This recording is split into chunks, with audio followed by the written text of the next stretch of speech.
Nah, kita masuk ke sesi presentasi dari pembicara terakhir, yaitu Bapak Ahmad Salihin dengan materinya harapan dan hambatan dalam upaya penanggulangan bencana di tengah isu pemanasan global. Kepada Bapak kami persilakan.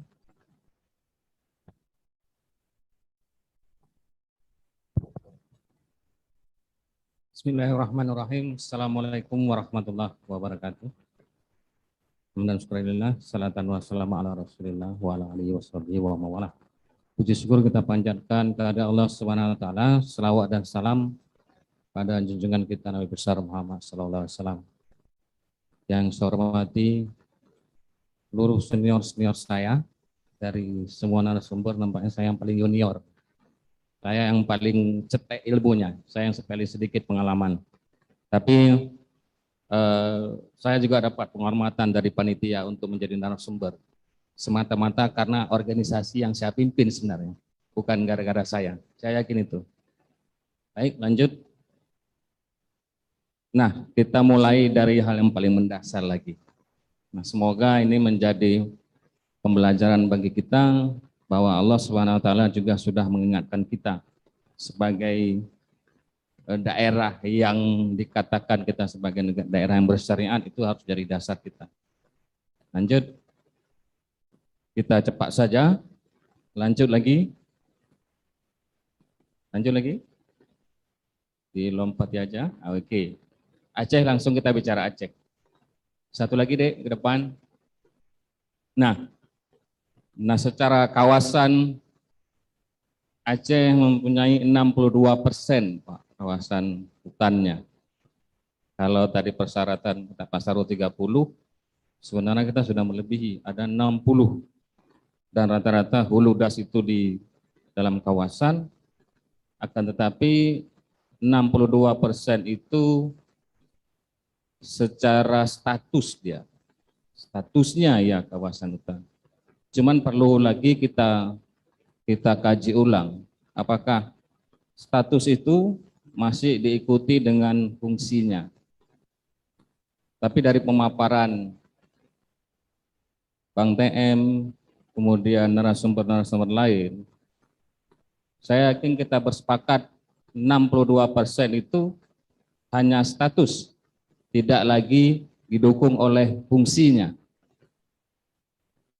Walaupun beberapa narasumber di awal meragukan kondisi ini, kerusakan hutan, masih ada pertanyaan, apa betul alih fungsi lahan? Masih juga ditanyakan, apa betul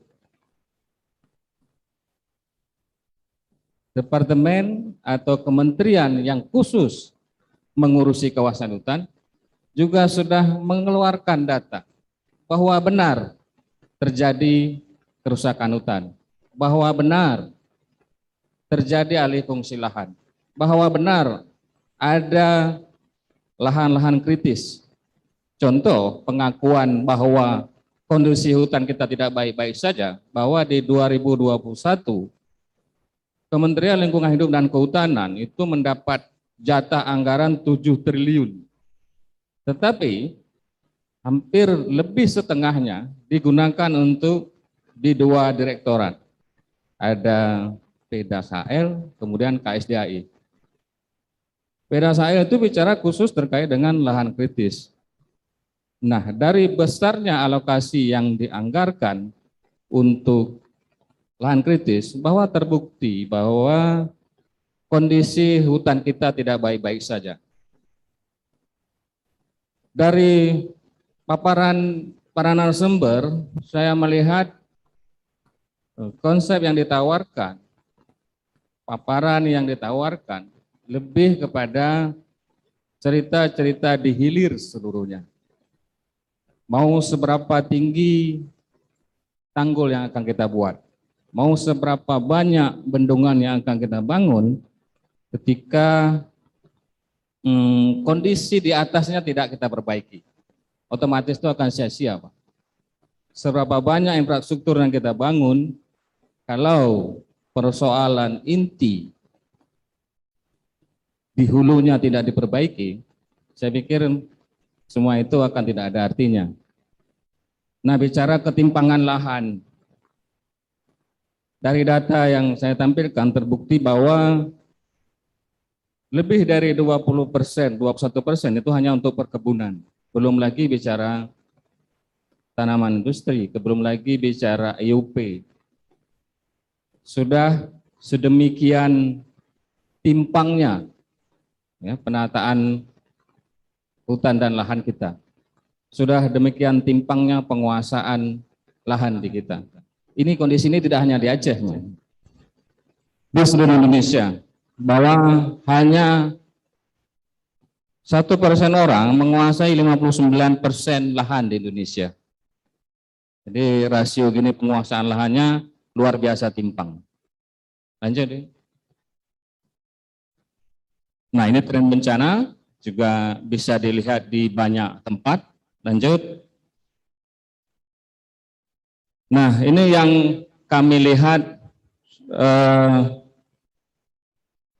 dari sisi masyarakat sipil, bahwa penanggulangan bencana masih bersifat emergency respon. Kalau bahasa Pak Sarul tadi masih reaktif. Masih ketika terjadi, kemudian baru kita semua sibuk, termasuk masyarakat sipil juga ikut-ikutan sibuk, kumpulin dana, kirim, adik-adik mahasiswa juga ikut-ikutan sibuk. Jadi latah kita semua. Kalaupun kita nggak buat, dianggap kita nggak peduli. Tapi sebenarnya menurut saya bukan itu bentuk kepedulian kita terkait dengan bencana. Tapi salah satu yang diinisiasi oleh KASI adalah salah satu bentuk. Walaupun inisiasi seperti ini juga dilakukan oleh komunitas-komunitas lain, dari mulai hang kecil seperti yang teman-teman masyarakat sipil lakukan. Nah, kami juga mempertanyakan terkait roadmap penanggulangan banjir.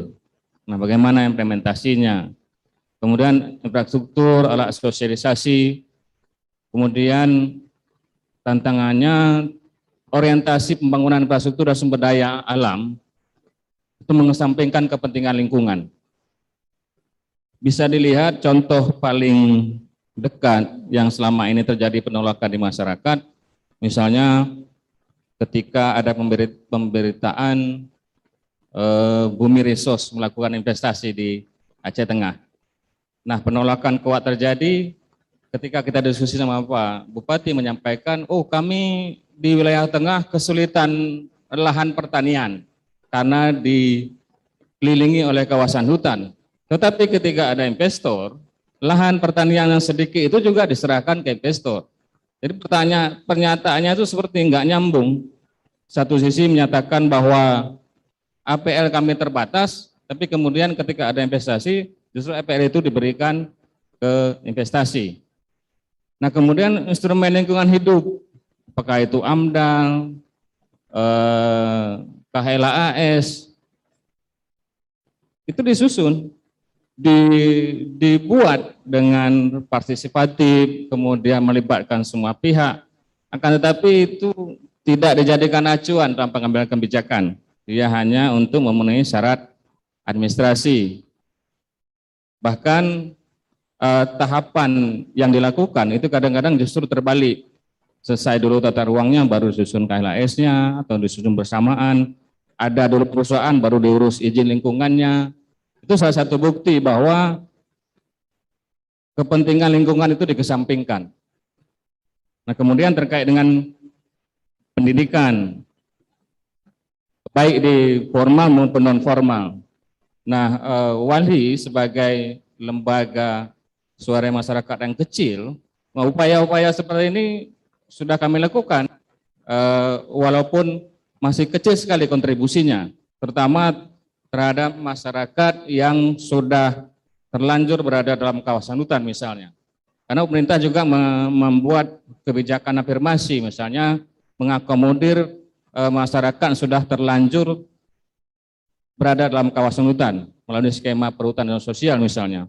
Karena toh ketika bicara dalam kawasan, masyarakat ada memang sebelum Indonesia mereka kadang tidak ada di situ. Jadi mereka sudah beranak pinak, kemudian ditetapkan dalam kawasan hutan, jadi nggak mungkin dia diusir. tapi bagaimana menggabungkan ekonomi atau penghidupan masyarakat dalam kawasan hutan dengan ekologi.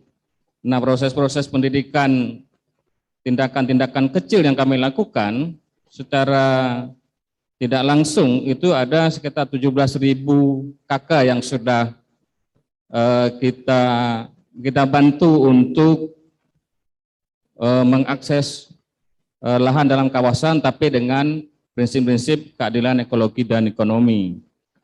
Di dalam kerja-kerja yang kami lakukan, banyak sekali pertanyaan-pertanyaan dari masyarakat, terutama dari asosiasi pemerintah desa misalnya. Itu sering mengeluhkan ke teman-teman masyarakat sipil, sebenarnya di mana posisi pemerintah ketika bencana yang terjadi? Kok terkesan pemerintah desa saja itu sudah siap mengalokasikan anggaran ketika terjadi bencana, tapi pemerintah Aceh sepertinya masih bersikap reaktif. Itu menjadi pertanyaan-pertanyaan yang sulit kita jawab memang ketika asosiasi-asosiasi di pemerintahan lebih kecil justru lebih peduli saya lihat ketika membicarakan terkait dengan bencana. Silakan Dek, lanjut lagi Dek. Nah, ini sebenarnya beberapa harapan, bukan hanya harapan dari Wali, tapi dari beberapa diskusi yang kita lakukan dengan masyarakat dampingan, baik itu di dalam dalam kawasan hutan maupun masyarakat yang berada di sekitar hutan. Bahwa penanggulangan bencana itu harus dilakukan secara komprehensif, sepakat, dan ini yang kita lakukan hari ini. Nah, harapannya apakah itu nanti dia munculnya kita membuat kebijakan baru ataupun kebijakan yang sudah ada itu dievaluasi kembali, karena memang sudah cukup banyak kebijakan yang terkait dengan penanggulangan bencana. Akan tetapi kami melihat, mungkin Bapak Ibu sekalian juga pernah mendengar bahwa Wali Aceh dan masyarakat sipil Aceh lainnya itu mendorong revisi tata ruang Aceh misalnya, kanun tata ruang Aceh. Nah, kenapa itu perlu direvisi? Karena kita melihat bahwa kebijakan tata ruang itu adalah kebijakan induk yang mengatur terkait dengan pola ruang. Nah, terjadi banyak hal yang miss di dalamnya, misalnya terkait dengan kebencanaan, terkait dengan kawasan ekosistem loser, terkait dengan wilayah kelola masyarakat, kemudian terkait dengan kompleks satwa, koridor satwa, kawasan khas. Nah, kami melihat masih banyak hal-hal yang belum terakomodir dalam tata ruang, makanya kanun tata ruang Aceh itu perlu direvisi.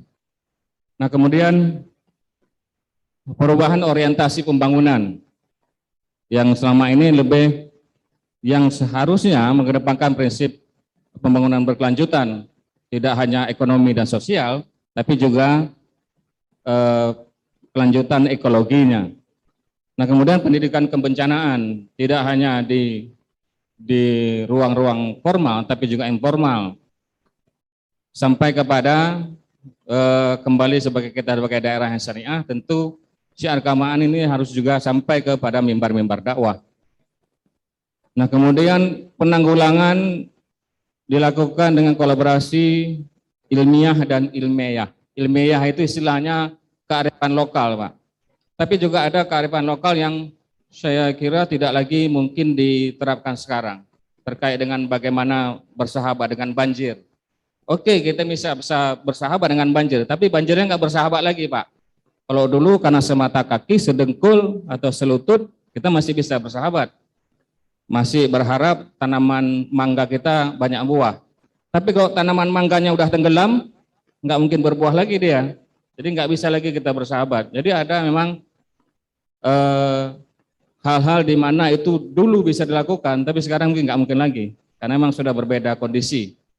Kalau dulu hanya semata kaki, Pak, bisa rambutan atau mangganya bisa lebih subur. Sekarang justru pohon-pohon mangganya hanyut. Jadi nggak mungkin lagi dia bersahabat dengan banjir. Nah, kemudian harus tersedia alat sosialisasi yang cukup atau rambu-rambu atau peringatan dini. Yang kita lihat untuk bencana-bencana lain itu sudah tersedia dengan baik. Misalnya di Benar Meriah untuk evakuasi bencana gunung berapi itu sudah tersedia. Tapi beberapa daerah misalnya di wilayah pesisir untuk banjir, informasi atau peringatan dini terkait banjir itu belum terpublikasi dengan baik. Bahkan badan-badan publik yang mempunyai tugas khusus, misalnya BNPB atau BBBA, teman-teman media juga kesulitan mengakses datanya. Jadi butuh waktu 1, 2, 3 hari baru datanya diberikan, yang seharusnya itulah data-data yang ingin disebarkan oleh teman-teman media menjadi peringatan dini, minimal bisa mengurangi kerugian lebih besar ketika bencana terjadi. Nah, yang terakhir terkait dengan keterbukaan informasi publik yang baru saya sampaikan, kemudian perbaikan tata kelola perizinan, Pak. Nah, perizinan ini hampir sama sekali tidak mengakomodir kawasan-kawasan rawan bencana misalnya. Karena memang untuk beberapa komoditi yang memerlukan perizinan di di daerah-daerah rawan bencana itu yang cocok ditanam. Misalnya sawit yang selama ini itu menjadi wilayah tangkapan air, wilayah genangan air, kemudian dijadikan perkebunan yang biasanya kalau korporasi itu ketika dia sudah menguasai lahan, air, otomatis secepat mungkin air itu akan dikeluarkan. Tidak peduli dia mau masuk ke pemukiman, mau masuk ke kota atau desa, tidak peduli. Yang penting lokasi dia aman air. Nah, korporasi memiliki infrastruktur dan sumber dana dan kapasitas untuk memastikan wilayahnya tidak banjir, tetapi masyarakat, lahan pertanian masyarakat tidak memiliki kemampuan atau kapasitas untuk mengalihkan air itu. Lagi? Lanjut? Oh, sudah. Nah, demikian saja yang bisa saya sampaikan karena memang banyak hal sudah disampaikan, saya juga bingung menyampaikan apa lagi nih. Saya kira itu sudah cukup. Terima kasih atas perhatiannya. Mohon maaf jika ada salah kata ataupun sikap yang kurang berkenan. Billahi taufiq wal hidayah. Wassalamualaikum warahmatullahi wabarakatuh.